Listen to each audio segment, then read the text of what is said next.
Your choice of food matters.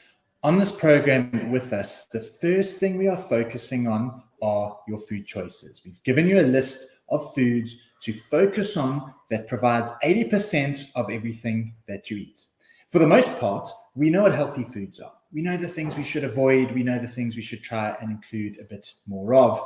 In certain instances, it becomes so much more important to get your food choices right. We've broken down healthy foods into a shorter list that we want you to focus on, because these are the ones that we know are going to move you towards your goals when you're looking to transform your body. These foods are predominantly low in energy density, which is a topic that I'll cover next.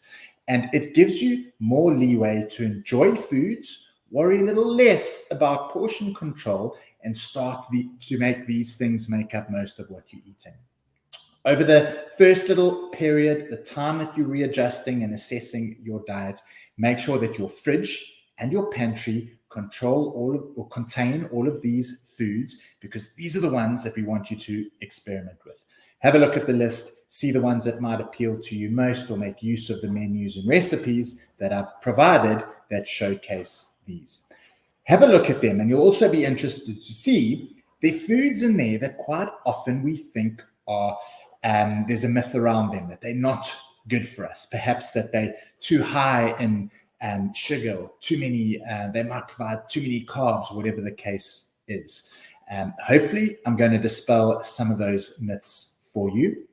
Your list provides a little bit of carbohydrate providing foods. It provides some protein providing foods, some fat providing, and loads of plants. The beauty about getting your food choice right means you've got a range of different things that you can include. You can start to listen to your body's cues and hungers a little bit more, because we've removed the high energy density foods that might still be healthy for us.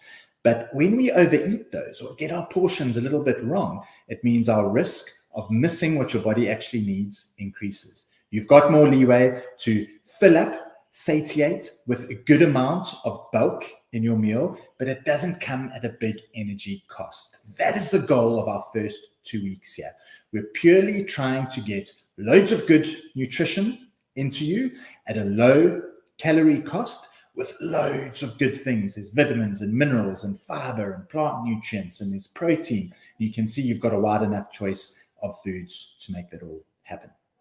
All right.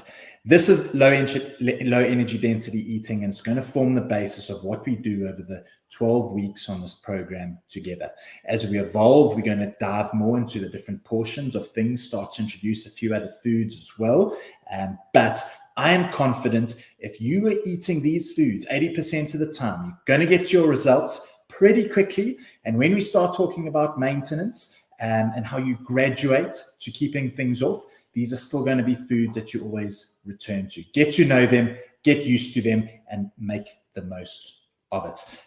Have a look at that list, guys. Make sure it all makes sense. Eat. We want you to eat as much food as you can to still get results. And that's what we do with a low energy density approach. The next session, I'm going to touch on a little bit more classification and definition about energy density. But food choice matters because it can impact how much of things we eat. It gives us a lot more leeway to play with. That's today's session. I'll see you guys tomorrow.